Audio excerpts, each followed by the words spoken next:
오늘 봉독해 올린 갈라디아서 2장 20절의 말씀 내용은 사도 바울이 다메섹 도상에서 부활하신 주님을 만난 후에 자신의 변화된 삶을 세 가지로 고백하는 내용입니다.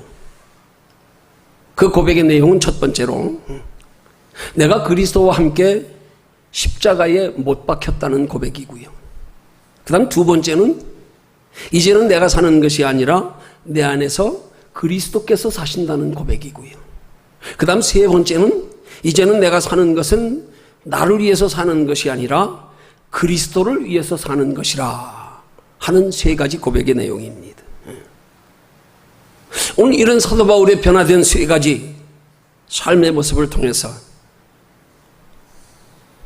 오늘 우리가 영적인 교훈을 얻으려고 합니다. 어떻게 하면 우리도 본문의 사도 바울과 같이 변화된 삶으로 하나님께 영광 돌리는 신앙생활이 될 수 있을지를 그의 변화된 세 가지 삶의 모습을 통하여 상세히 살펴보면서 삶 속에서 바꾸어야 할 것 하는 말씀의 제목으로 함께 은혜 나눕니다.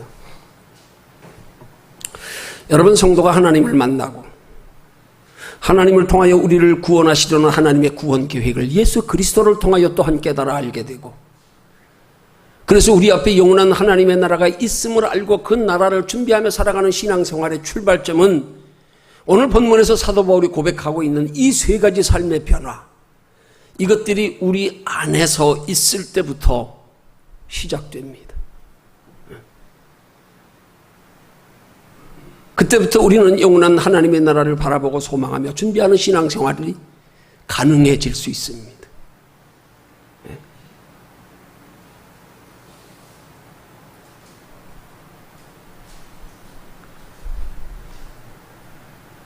그것을 우리에게 대입해서 설명드리면 마치 사도 바울의 신앙 고백의 내용처럼 그리스도 안에서 먼저 내가 죽고요. 그리스도 안에서 내가 죽는 게 뭡니까? 우리 예수 믿는 순간에 그리스도 안에서 죽었어요. 뭐가 죽었습니까? 우리 죄가요. 죄와 상관없는 놈이 되었잖아요. 그 죽은 거예요. 죄 가운데서 죽은 것. 그 다음에 그리스도를 내 안에 모시는 것. 그리스도께서 내 안에서 사시는 것.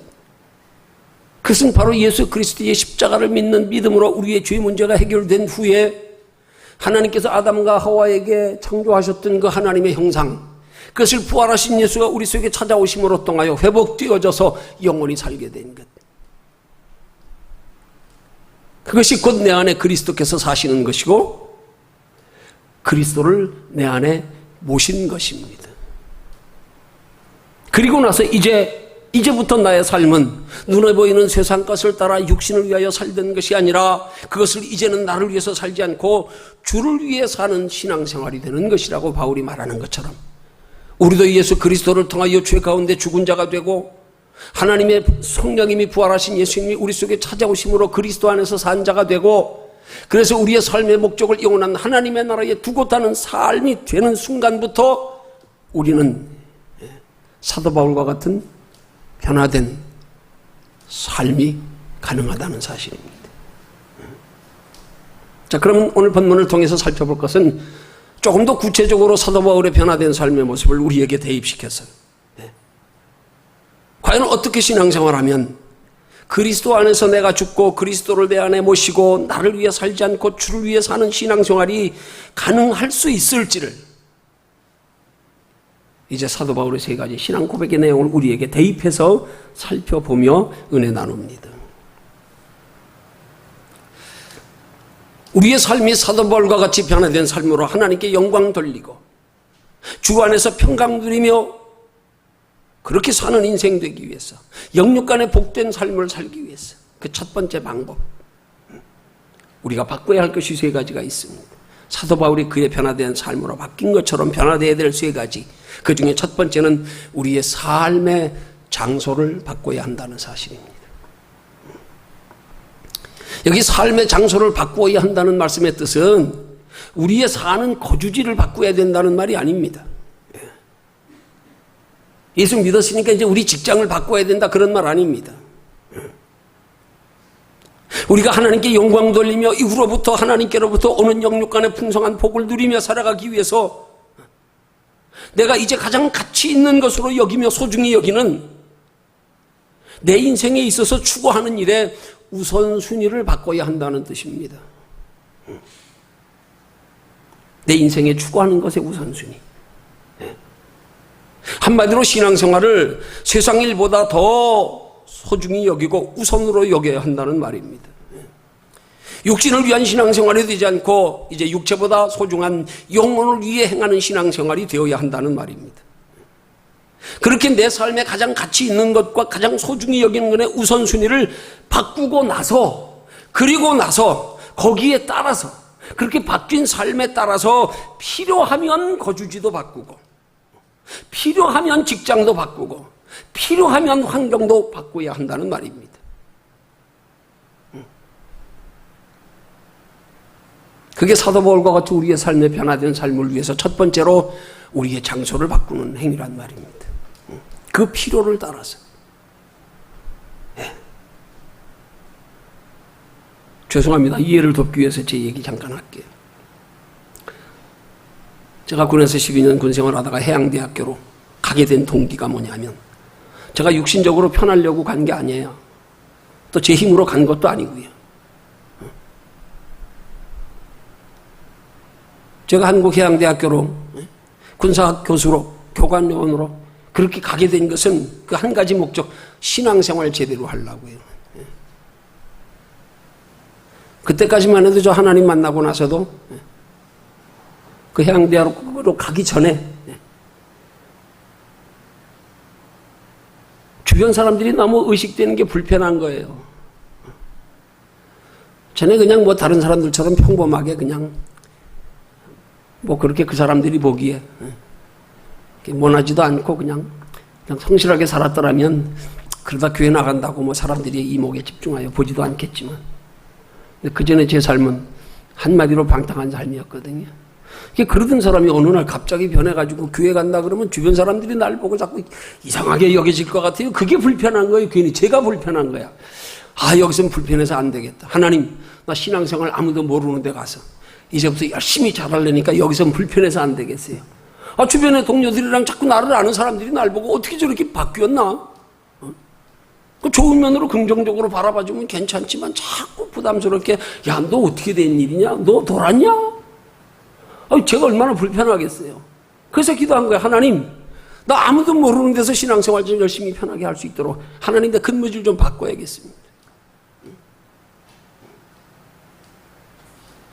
그래서 나를 필요로 하는 곳에 가서 내가 이제 신앙생활 바르게 잘하기 위한 준비하려고요.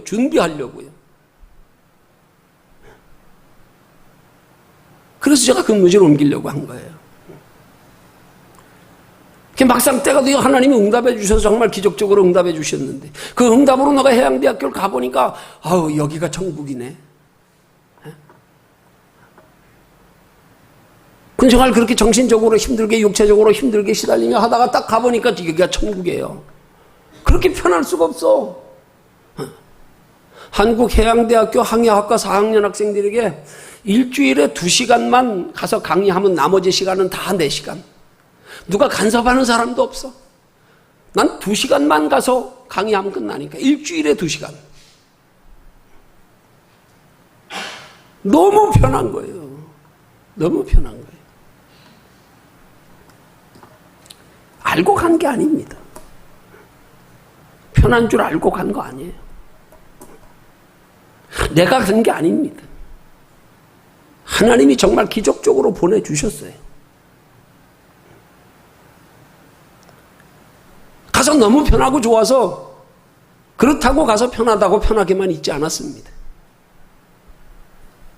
남들 다 주변의 교수들 자기 강의 시간 끝나고 나면 자기 멋대로 자기 생활 누구든지 간섭하는 사람 없는 그 근무 시간에 하루 종일에 남들 다 자기 할 일하고 편하고 쉬고 놀 때요, 나는 부지런히 성경 봤습니다.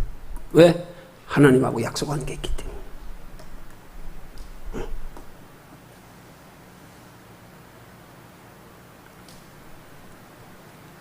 이 말씀을 예로 드리는 이유는 다른 게 아니에요.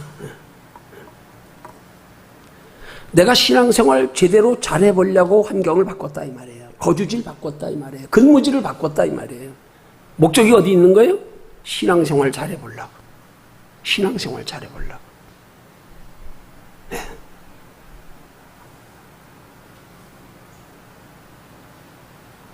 내 추구하는 삶의 우선순위를 바꿨기 때문에 이제 하나님의 자녀답게 살고 싶어서, 하나님의 뜻대로 살고 싶어서, 그래서 거기에 맞는 거주지를 선택하고 기도해서 하나님 앞에 보내달라고 약 10개월 동안을 매일 새벽 기도 나가서 하나님 보내주세요. 보내주시면 열심히 신앙생활 할게요. 보내주시면 이제 하나님께서 나를 보내주시는 것, 그것 어디로 보내시든지 준비할게요, 제가. 나를 통하여 한 사람에게라도 하나님의 살아계심을 알리고 전할 수 있는 곳이라면, 내가 뭐 그렇다고 해서 목사가 되려고 한 것도 아니고요. 어쨌든 하나님이 보시기에 필요한 곳으로 나 보내주세요. 거기 응답하셔서 기적적으로 보내주신 거예요. 여러분, 신앙생활의 가장 첫 번째, 우리가 하나님의 자녀답게 살아서 하나님의 인도와 보호를 받고 하나님의 우리 육체로 사는 날 동안에 하나님이 우리 인생을 책임져 주시도록 하기 위한 우리 첫 번째 신앙의 가장 중요한 선택, 삶의 장소를 바꿔라. 내가 예수 그리스도를 만난 후에 이제로부터 내가 하나님의 인도와 보호와 사랑 가운데 하나님이 내 인생을 책임져 주시도록 하기 위한 내 삶의 그 방향, 거길 정해놓고 그 정한 방향을 따라 살아가는데 필요하거든. 거주지도 바꾸고 직업도 바꾸고 거기에 필요에 따라서요. 그거 말씀드리는 거예요.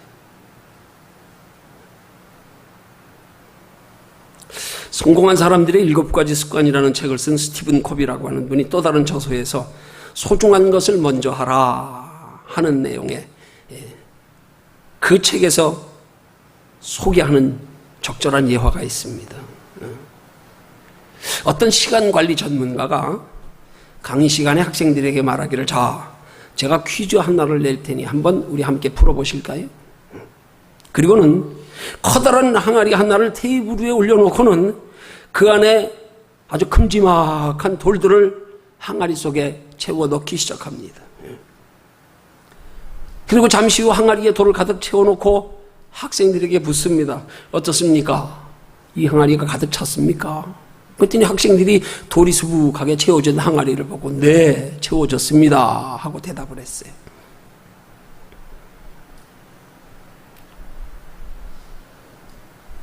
그러자 이 강사가 하는 말이, 정말입니까? 이러고 반문을 하고는 테이블 밑에서 조그만 자갈을 한 움큼 꺼내가지고는 그 항아리에 넣고 막 흔들어서 다시 채웁니다. 그랬더니 막 흔들리면서 조그만 그 작은 돌멩이들이 큰 돌 사이로 박여 들어가면서 또 다 채워진 거예요. 다시 묻습니다. 학생들에게. 이 항아리가 가득 찼습니까? 그때는 이젠 대답을 못하는 거예요. 눈이 둥그래가지고 이거 또 뭘로 채우려고 또 묻는가 싶었어요. 그래서 학생들이 대답하기를, 글쎄요, 이렇게 대답했더니 이 강사는 다시 테이블 밑에서 모래를 꺼내가지고 항아리에 넣고 흔들어서 또 주먹만한 돌과 자갈 사이를 가득 채워버립니다. 그리고 또 묻습니다. 이 항아리가 가득 찼습니까? 이제는 무언가 교수가 묻는 그 강사가 묻는 의도가 뭔가 더 채울 게 있는 것 같아. 생각은 안 나지만. 그래서 아니요 하고 대답했어요. 그랬더니 이때 강사가 대답하는 말이, 그렇습니다 하더니 큰 돌과 작은 돌과 모래로 가득 찬 항아리에다가 이번엔 갖다 물을 붓기 시작합니다. 물이 또 들어가는 거예요. 그리고는 설명하기를, 이 실험을 통해서 제가 여러분들에게 말씀드리고자 하는 것은, 만약 당신의 인생이라고 하는 항아리 속에 큰 돌을 먼저 넣지 않는다면 당신은 영원히 큰 돌을 넣지 못하게 된다는 것입니다. 그렇게 말한 거예요.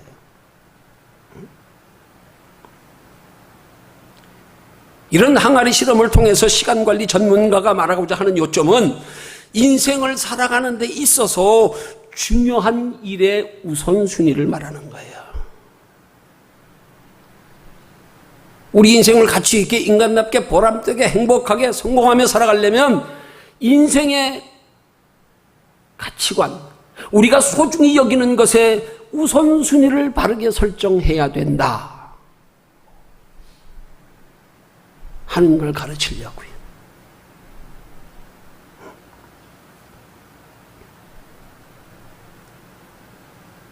여러분, 항아리 실험에서 가장 중요한 일은 큰 돌을 가장 먼저 넣는 겁니다. 자갈이나 모래를 먼저 넣으면 항아리를 채울 수는 있습니다. 그런데 자갈이나 모래를 채우는 일에 치중하여 먼저 그걸 꼭 집어넣고 나면 큰 돌은 항아리가 차서 들어가지 못합니다.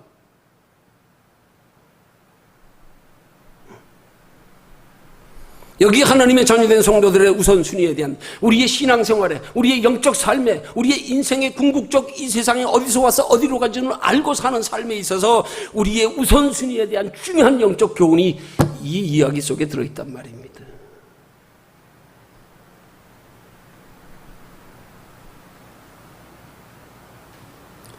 여러분, 하나님의 자녀된 성도에게 우리의 인생이라고 하는 항아리 속에 가장 먼저 채워야 할 큰 돌이 뭘까요? 뭘 먼저 채워놓아야 될까요? 여러분 각자에게 있어서 인생이 가장 소중하다고 여기는 것, 그거 먼저 채워놓아야 됩니다. 근데 중요한 사실은 여러분들 각자가 여러분의 인생에 있어서 가장 소중한 것이 무엇인가, 그거를 채워넣는 그 자체가 중요한 게 아니라는 사실이에요. 그건 다를 수 있어요. 사람마다요. 다를 수 있습니다. 어떤 사람은 큰 돌보다도 물이 더 소중할 수도 있어요. 모래가 더 소중할 수도 있어요. 작은 돌이 소중할 수도 있어요. 우리의 삶의 인생을 살아가는데 필요한 것들 많습니다. 각자 다 소중함의 우선순위를 다를 수 있어요. 중요한 사실은 예수 그리스도를 믿는 하나님의 자녀된 성도들에게, 영원한 하나님의 나라가 있음을 알고 사는 성도들에게 우리 인생에 가장 소중하게 여겨지는, 우리 인생의 우선순위가 되어야 될, 가장 먼저 들어야 할 큰 돌이 나는 무엇이 되어야 하는가,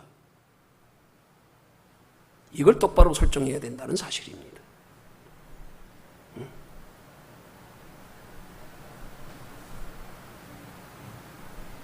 그게 무엇이 되어야 됩니까? 이 땅에서 잠깐 있는 거예요? 잠깐 필요한 거예요? 아니요. 우리 하나님의 자녀된 성도들에게 가장 먼저 들어가야 할 큰 돌은 영원한 것입니다. 영원한 것을 위해서 살아가는 삶, 영원한 삶을 내 인생의 가장 우선순위의 자리에 두는 것, 그겁니다. 그것을 마태복음 6장 33절은 말씀하기를, 너희는 먼저 그의 나라와 그의 의를 구하라는 거예요. 너희는 먼저 그의 나라와 그의 의를 구하는 삶을 독에 들어가야 할, 너희 인생이라고 하는 항아리 속에 들어가야 될 가장 큰 돌로 여겨라. 그건 먼저 채워라. 그건 먼저 채워라.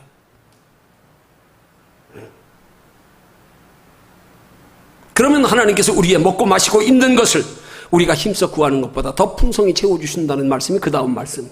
그리하면 이 모든 것을 너희에게 더하시리라. 큰 돌 먼저 채우고 나면 작은 돌 모래 들어갈 것 같지 않지요? 다 들어갈 틈이 있습니다. 오늘 우리는 우리 인생의 가장 큰 돌인 우리의 영혼을 위해서 살아가는 삶에, 우리의 영혼이 우리의 삶의 주된 목적으로 살아가면 육신적으로 우리가 안 채워질 것 같고, 육신적으로 힘들고 어려워질 것 같고, 불행해질 것 같고, 아닙니다.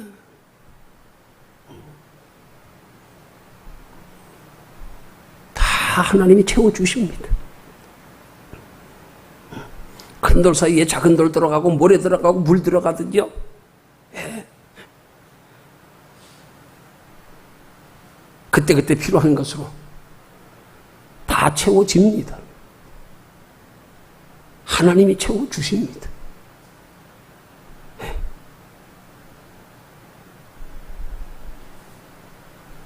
그것이 바로 마태복음 6장 33절에서 그리하면 이 모든 것을 너희에게 더하시리라. 그럼 더하시리라 하는 말이 누가 더해준다는 거예요? 하나님이요. 나는 먼저 그의 나라와 그의 의를 구할 때, 나는 먼저 내 인생이라고 하는 큰 항아리에 큰 돌을 먼저 채워 넣을 때, 나머지 필요한 것들은, 그리하면 이 모든 것들을 너희에게 더하시리라. 여러분, 성도의 신앙생활의 원리는, 신앙생활의 축복의 원리는 나는 영혼을 위해서 살 때 하나님이 내 육체를 책임져 주시는 거예요. 이게 축복의 원리예요. 이거 우리의 기본 공식이 돼야 됩니다. 이 기본 공식이 바르게 설정될 때 비로소 우리는 거듭났다 그러는 거예요. 나는 영혼을 위해서 살면, 주님은 영혼을 위해서 사는데 필요한 육체는 하나님이 책임져 주신다. 믿음은 여기서부터 출발돼야 되는 거예요. 이게 바뀌어져 있다고 하면 우리 인생의 가치관 변하지 않은 거예요. 아직 거듭나지 못한 거예요. 너희는 먼저 그의 나라와 그의 의를 구하라. 그리하면 이 모든 것은 내가 채워줄게. 내가. 마태복음 11장 28절의 말씀에서 수고하고 무거운 짐진 자들아 다 내게로 오라. 내가 너희를 쉬게 하리라. 같은 맥락입니다. 우리의 인생에 수고하고 무거운 모든 짐들을 다 주님 앞에 내려놓고 하나님 의지하며 하나님께 소망두고 하나님의 나라를 바라보고 소망하며 살아가는 신앙생활이 되면, 그리하면 우리 인생에 수고하고 무거운 짐들은 주님이 대신 지어주신답니다. 신앙은 이 기본에서부터 똑바로 출발돼야 됩니다. 이 기본이 똑바로 설정되어 있지 못하면 몇십 년 믿어도 소용없어요. 목사, 장로 소용없어요. 거듭나지 아니하면 결단코 천국에 들어갈 수 없다. 천국을 볼 수도 없다. 우선순위 먼저 바르게 설정해라. 우선순위부터. 거기서부터 바른 신앙생활은 출발되는 거예요. 거기서부터 바른 신앙생활이 가능할 수 있도록 하나님이 우리를 붙들어 주신단 말입니다. 도와주신단 말입니다. 우린 자꾸 착각하고 있어요. 마치 내가 노력해서 신앙생활을 해야 되는 줄 알고. 아니요, 하나님 우리 그거 요구하지 않아요. 그렇게 하면 하나님이 교만하고 건방지다 그래요.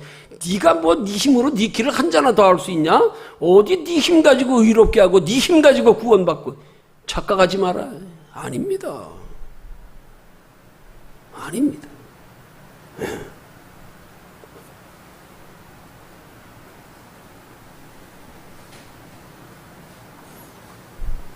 두 번째로 살펴볼 것은, 우리도 사도 바울과 같이 변화된 삶으로 주 안에서 평강 누리며 사는 인생, 하나님께 영광 돌리며 사는 인생 되기 위해서 두 번째 방법이요. 삶의 방식을 바꿔야 됩니다. 첫 번째는 뭘 바꾸라고요?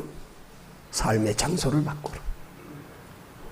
우선순위를 바르게 해서 그 우선순위에 맞게 살아가는 데 필요한 것들을 그때그때 봐서 필요한 대로 거기에 맞춰서,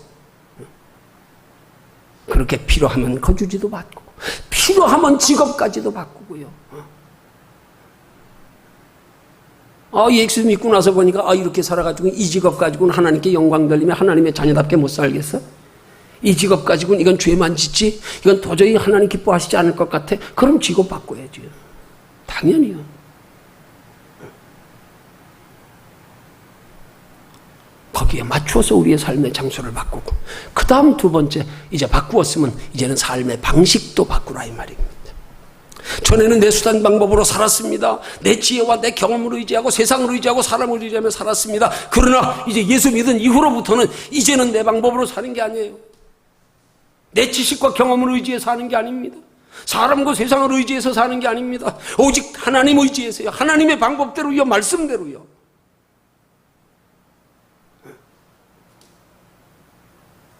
그럴 때 하나님이 책임져 주시는 거예요.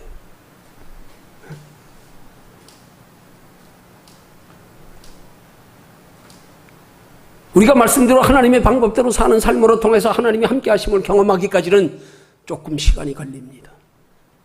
그걸 참고 인내하는 게 한 곱이 넘어서는 거예요. 한 계단 올라서는 거예요. 그거 참지 못하면, 그거 인내하지 못하면 하나님 경험하지 못합니다. 그럼 믿음 안 생깁니다. 근데 조금 참고 하나님의 말씀대로 살아서 하나님이 함께 하시고 인도하시고 보호하시고 축복하심이 체험되어지면, 그렇구나. 그렇게 사니까 하나님 책임져 주시는구나. 그때부터 우리가 세상을 초월하여 내 경험과 지식을 의지하지 아니하고 사람을 의지하지 아니하고 하나님 뜻대로 살아갈 수 있는 믿음이 생겨지기 시작하는 거예요.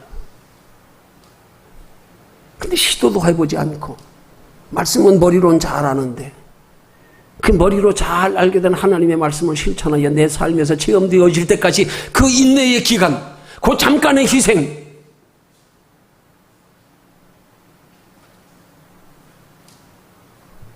그걸 과감하게 던져보지 못해서 중도에 포기하고 있는 사람들이 얼마나 많은지 모릅니다. 그거 믿지 못해서, 그거 불안해서, 그거 불확실해서 해볼까 하다가도 에이, 안 되겠어?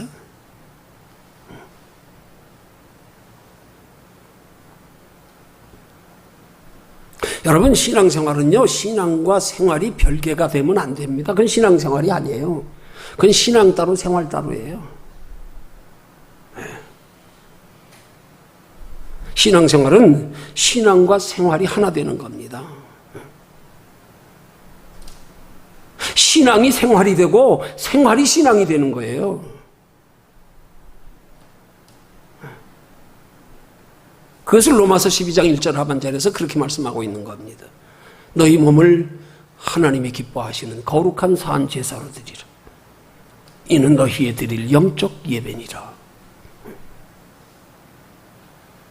그것은 곧 내가 내 육신의 삶을 내가 주관하는 것이 아니라 하나님께서 내 육신의 삶을 주관하시도록 내 인생의 주인을 바꾸는 거란 말입니다.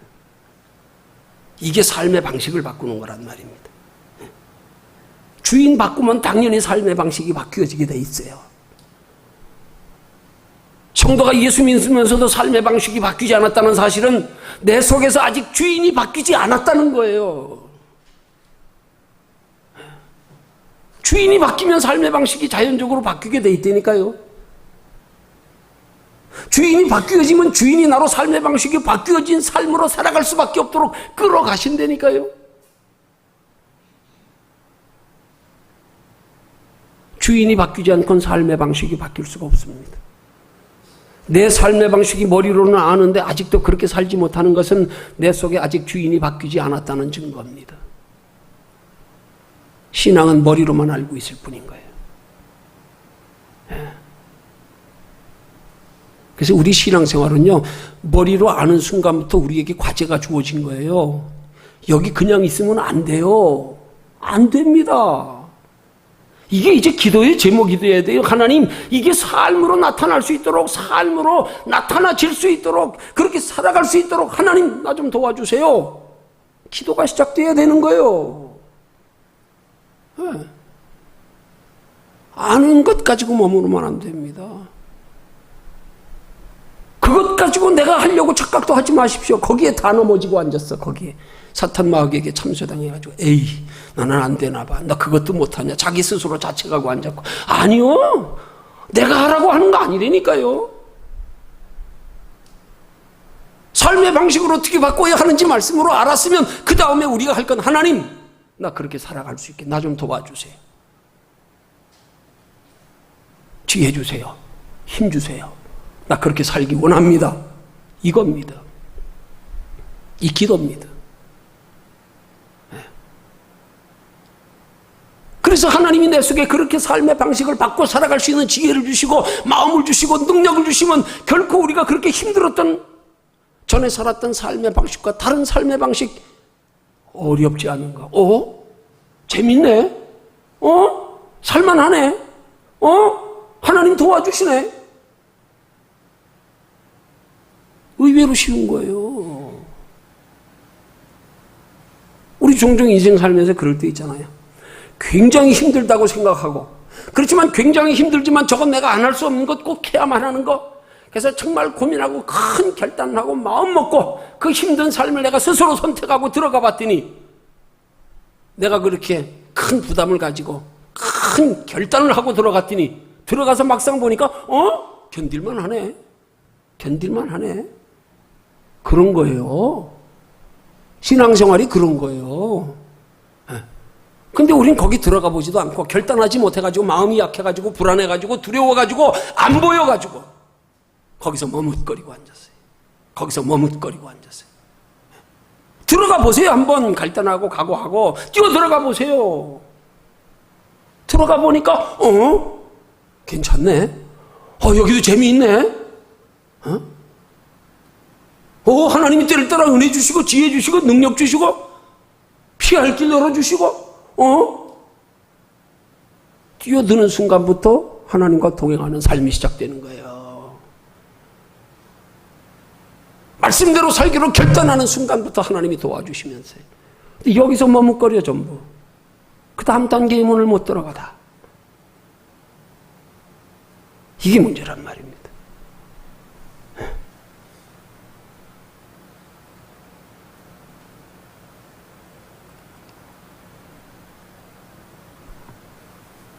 여러분, 그렇게 영육간의 영혼이 편안하게 하나님 영광 돌리며 살아가기 위한 구체적인 삶의 방식을 제가 예를 들어서 설명할게요. 잘 들어보세요. 여러분, 기차와 승용차는요, 사람이나 물건을 운반하는 편리한 운송수단입니다. 근데 기차와 승용차의 차이가 있어요. 기차는 철로로 다니고요, 승용차는 도로로 다닙니다.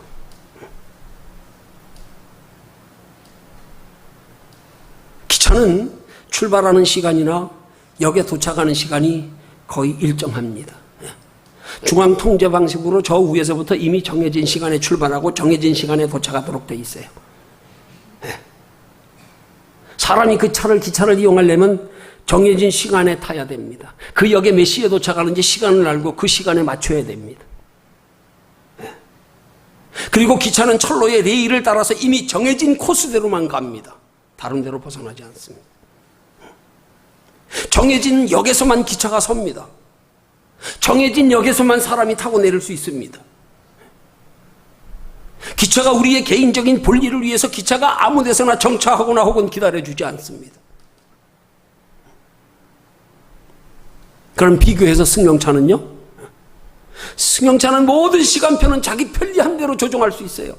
아무 때나 자기 마음대로 자유롭게 출발할 수 있어요. 자유롭게 아무 때나 도착할 수 있어요. 정해진 시간표가 없기 때문에 사정에 따라 다를 수도 있어요. 가다가 쉬어갈 수도 있고요. 내 마음대로요. 아무데나 서 있을 수 있고요. 아무데나 내릴 수 있고요. 정해진 코스뿐만이 아니라 지름길로도 갈 수 있어요. 우회 길로 돌아갈 수도 있어요.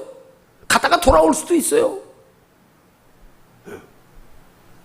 그럼 이런 면에서 볼 때 기차하고 승용차하고 우리 편에서는 어느 게 편리할까요? 어느 게 편리하겠어요? 그러지요. 우리 김정길 집사님 대답 잘해 주셔서 감사합니다. 꼭 물어보면 대답 하나도 안 하더라. 왜 그렇게 입술을 꾹 닫고 있어?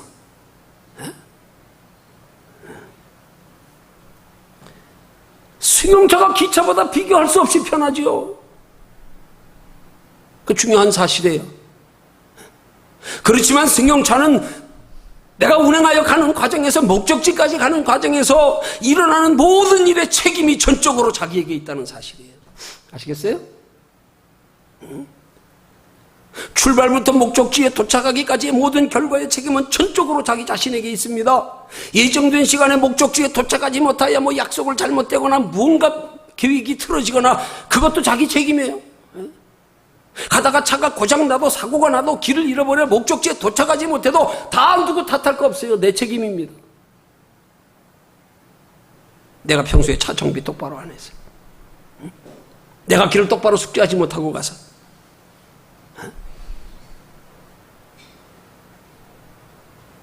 내가 주의로 운전하지 않아서.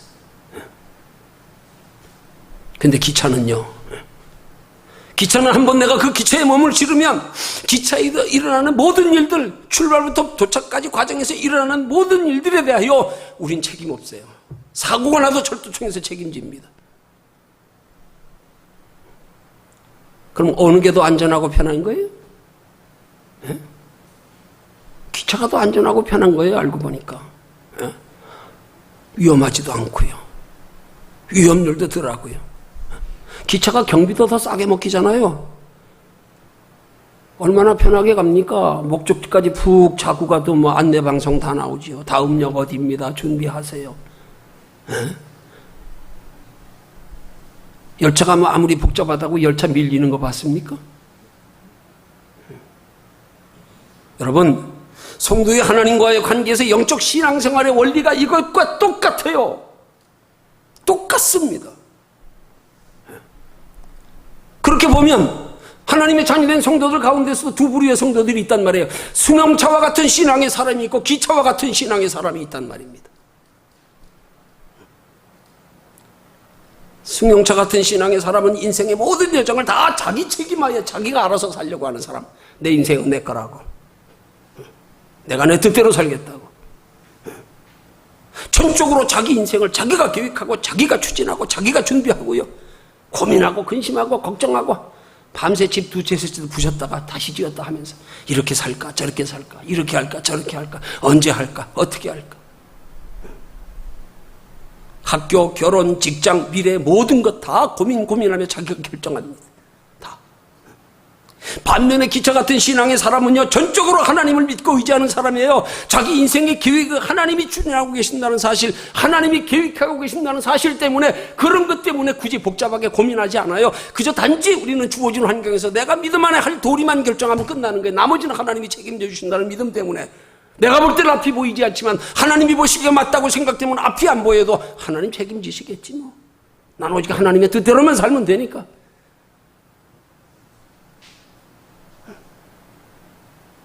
믿음이 있을수록 학교 결정도 결혼도 직장도 다 내 인생의 행불행이 하나님의 손에 달렸다. 하나님 내게 이를 인도해 주시옵소서. 도와주시옵소서. 혹시라도 내가 잘못 결정하여 가는 길이다. 언제 또 깨닫게 하시면 돌이키겠습니다. 처음부터 하나님의 뜻을 기도로 묻고요. 한마디로 하나님께 내 인생의 길을 맡기고 간단 말입니다. 설사 내가 계획하고 결정하여 추진하는 일들이라도 이것이 하나님 뜻에 합당한가를 생각해보고, 이게 하나님이 기뻐하시는 일일까를 생각해보고, 이것이 내 영혼에 유익되는가 해가 되는가 생각해보고, 물어보고 기도로 그리고 결정한단 말입니다. 그러면요, 내 인생의 길에서요, 어디로 가야 되는지 고민하지 않아도 돼요. 어디까지 왔는지 신경 쓰지 않아도 돼요. 앞이 안 보여도 괜찮아요. 열차에서 다 안내방송 나오듯 여기는 무슨 역이다, 다음은 무슨 역이다. 때를 따라 하나님이 알려주십니다. 인도하십니다. 과정에서 필요한 사람 하나님이 때를 따라 만나게 하시고요.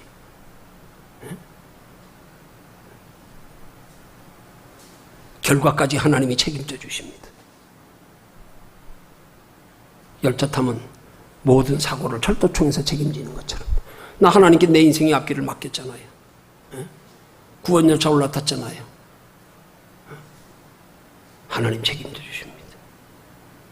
이걸 믿는 게 믿음이에요.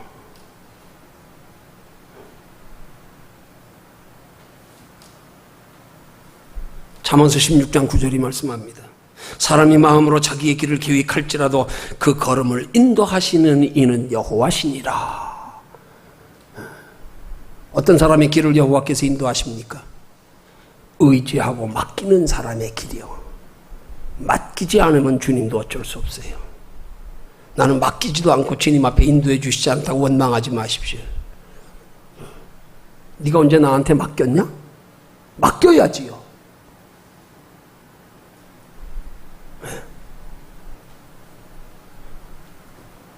여러분, 자기 중심적인 삶은 신앙에 있어서는 불신앙입니다. 믿지 않는 세상 사람들이 한 세상 살아가면서 자기 중심적인 삶은 그건 당연한 거예요. 당연한 거예요. 자기 인생 자기 책임이잖아요. 누구 원망하고 탓할 것도 없어요. 그러나 신앙 안에서는 자기 중심적인 삶은 불신앙입니다. 하나님이 내 인생의 주인이십니다. 나의 소유주이십니다. 내 인생의 주관자 되십니다. 그래서 성경은 예레미야 선지자를 통해 우리에게 말씀하기를 생사화복이 하나님의 손에 있다. 그렇게 말씀하는 겁니다. 어떤 사람의 생사화복이요? 하나님께 맡긴 자의 생사화복.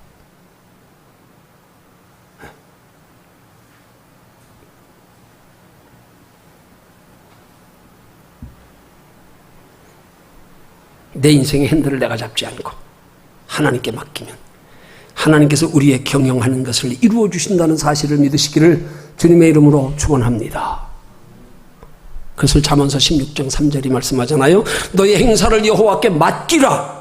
그리하면 너의 경영하는 것이 이루리라. 맡기라. 그리하면 내가 이루어 주리라. 맡기라. 맡기지 않으면 아니에요. 종종 우리는 맡기지 않아 놓고 뭔가 우리의 삶에 신앙생활하다 힘들고 어려워지면 헷갈리고 시험 들고 상처받고 고개 삐끔 들고 하나님 왜 이래요? 이럴 수가 있어요. 맡기지 않아서 그런 건데. 맡기지 않고 뭘 누굴 탓해요? 누굴 원망합니까? 내가 안 맡겨놓고 맡기라. 그리하면 너의 경영하는 것을 이루리라. 하나님 책임져 주겠다 이 말이에요. 맡겼기 때문에 하나님이 책임지시는 거예요.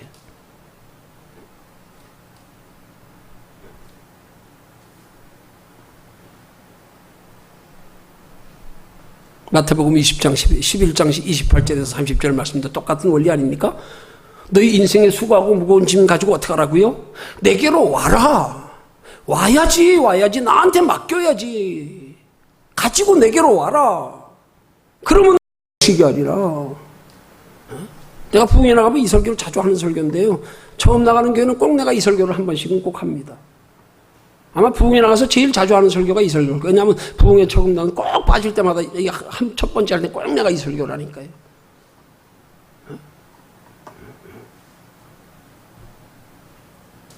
많은 사람들이 신앙생활하면서 생활과 신앙이 따로야. 나가서 그렇게 고민하며 걱정하며 땀 흘리며 수고하며 일하다가 하나님의 전에 나와서는 다 잊어버리고 그냥 그건 동도로 디겨놓고 그냥 앉아가 예배만 드려. 하나님은 너 인생에 수고하고 무거운 짐 가지고 예배 드리러 오라 이 말이야. 그거 가지고 와서 하나님 만나자 이 말이에요. 너 그거 가지고 와서 네 삶을 개입하시고 간섭하시고 도와주시는 하나님 좀 와서 만나라. 너 그동안 하던 거 어디 두고 왔냐? 예, 세상에다 두고 왔어요. 못 많아가지고 예배 드리고 앉았어요. 우리의 신앙생활은 생활이 신앙이고 신앙이 생활이 돼야 되는데 신앙과 생활을 분리해가지고 전혀 들은 말씀의 삶의 생활 속에 적용하여 실천하는 데는 관심도 없고 고민도 하지 않고 이 말씀 들었으면 내 삶에 어떻게 적용할까, 내 직업에 어떻게 적용할까 고민도 안 하고 그냥 주어진 대로 살다가 그러고 또 그냥 뭐 문제가 있어도 있으면 있는 대로 뒀다가 또 다음 주일 되면 또 아무 생각 없이 멍청하게 나와서 그냥 예배만 드려. 그 삶의 문제 가지고 와서 하나님 만나라 이 말입니다. 너 인생에 수고하고 무거운 짐 가지고 오라는 거예요. 가지고. 바깥에 내놓고 오지 말고 그 짐 가지고 나 만나라 이 말이에요. 그럴 때 내가 너희를 쉬게 해주겠다 이 말입니다.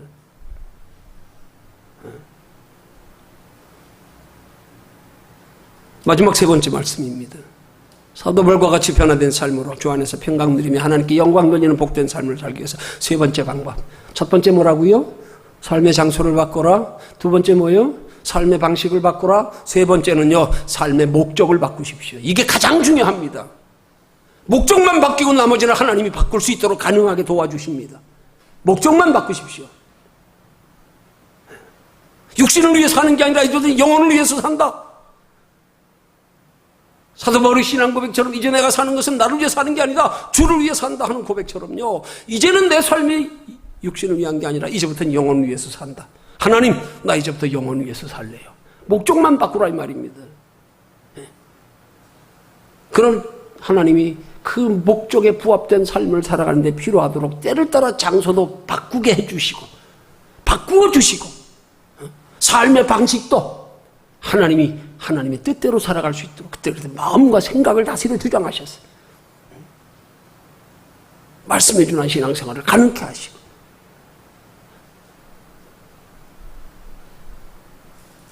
목적이 바뀌어지지 않으면 신앙이 아닌 거예요. 육신을 위한 삶에서 영혼을 위한 삶으로 바뀌어진 건 바뀌어지지 않으면 신앙이 아니, 그건 종교예요. 그냥 종교. 기껏 신을 믿는다고 하는 게 이 땅에 잠시 사는 거 편하려고 섬기는 것. 그것 때문에 섬겨달라고 나. 목적 바뀌어지지 않았으면 이거 거듭난 거 아니에요. 목적이 바뀌어야 됩니다. 삶의 목적이. 이 땅에서의 잠시 육신의 편한 거 안위를 위해 사는 것이 아니라 장차 영원한 하나님의 나라에 누릴 영원한 행복을 위해서 사는 것으로요. 내가 나를 위해서 사는 게 아니라 이제 주를 위해 사는 것으로요. 목적이 바뀌면 바뀌게 돼 있어요. 따라서 삶의 방식도 바뀌게 돼 있고요. 목적이 바뀌면 그 목적을 이루는 데 있어서의 신앙생활의 우선순위도 자연적으로 바뀌게 돼 있고요. 목적이 이끄는 삶이라고 하는 말의 의미가 바로 우리가 인생의 목적을 어디에 두고 사는가에 따라서 그 목적이 삶의 질과 방향을 결정하는 거란 말이야. 너 목적 어디 두고 사냐? 너 무엇에 더 관심을 가지고 사냐? 그거 보면 알아요. 다른 거 볼 거 없어요. 예수 믿는 사람들에게 다른 것에서 찾지 마십시오. 그 속에 삶의 목적과 중심이 어디에 있는 거 모르고 겉으로 드러나는 행위 가지고 평가하지 마십시오. 그게 바르지 못하면 그것만큼 철저한 외식이 없는 거예요. 이것만큼 하나님이 싫어하는 죄가 없는 거예요. 이 회칠한 자식들아, 독사이. 속에 중심이 안 바뀌고 겉이 아무런 거룩한 척하면 뭐예요? 아니요. 목적이 바뀌어도 우리는 우리 힘으로 우리 뜻대로 못 삽니다. 넘어질 때도 있어요. 자빠질 때도 있어요. 그러지만 하나님 우리 목적만 하나님을 향하여 바르게 설정했으면 넘어진 것도 하나님 대수롭지 않게 여기셔요. 오히려 넘어진 것 통해서 더 믿음 견고하게 만들고 돌아보게 만들고 겸손케 만들고 성장해가게 만들고요. 내가 목적을 바로 설정했는데 연약해서 넘어지는 건 주님께서 우리에게 용서에 관한 교훈의 말씀처럼 70번씩 7번까지라도 내가 용서해 준다. 괜찮어. 네가 연약해서 그런 걸 어째? 목적을 안 바꾸고 있으니까 문제라 이 말이에요. 목적만 바꾸면 하나님이 그때부터 붙들어 주시고 이끌어 가시는데 목적은 안 바꾸고 겉으로만 거룩한 척, 말로만 행실로만 사람 의식하고 아니에요. 이거 신앙 아니에요. 우리 이 시대 빨리 이 신앙 벗어나야 돼요. 기독교 세상에 욕먹지 않으려면요, 남들 다 욕먹어도 우린 욕먹지 않게 하는 노력해야 돼요. 남 다 욕먹어도 나는 욕먹지 말아야지. 나는 하나님 앞에 설 때 부끄러움 없어야지. 이거 돼야 된단 말입니다. 목적 없이 하는 신앙생활을 방황하는 신앙생활이라 그러는 거예요. 다른 게 방황하는 게 아니에요. 육체보다 소중한 영혼의 의식 없이 영혼을 위해 살아가는 삶의 목적 없이 사는 것, 이건 그리스도 안에서 방황하는 사람들. 그리스도 안에서 방황하는 사람들. 어떻게 예수 믿는 사람들 속에서 방황하는 사람들이 더 많어? 비교할 수 없이 더 많어. 보면. 어떻게 하면 삶의 목적이 바뀔 수가 있을 거예요? 그러기 위해서 우리가 자꾸 예배 드리는 거예요. 이거 바뀔 때까지 자꾸 은혜 받으면서 깨닫고 믿음이 자라가요. 어느 날 바뀌지요. 하나님이 의지로 한순간에 바꾸라 그런 거 아니에요. 부담 가지지 마세요. 착각하지 마세요. 자꾸 너무 깊은 말씀이라고 힘들다, 어렵다, 너무 큰 거 요구하시네. 아니요. 부모가 자식한테 건강하길 바라면서 밥 한 그릇 먹고 어디 키가 10cm 크라고 요구합니까? 한마디 바로 말해줬다고 그거 가지고 너 철들어 그럽니까, 부모가? 아니에요. 괜히 자기 스스로 짐지고 앉아가지고 말씀이 힘드니 부담스럽니. 아니에요. 자라가는 거예요. 그렇게 목적만 설정해 놓고 나면 하루 이틀에 되는 게 아니라 점점 자라가고 변해간단 말입니다.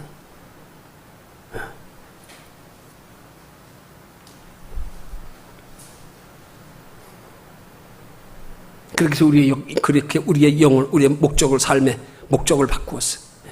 우리의 가치관이 바뀌어졌어요. 그렇게 영혼을 위해서, 주를 위해서, 영원한 행복을 위해서 살아갈 때 여러분의 인생의 날마다 주 안에서 평강 누리며 하나님 영광 돌리는 하나님의 살아계신 증거가 내 삶을 통해서도 나타나는 그런 은혜롭고 복된 신앙생활이 되는 줄로 믿으시기를 주님의 이름으로 축원합니다.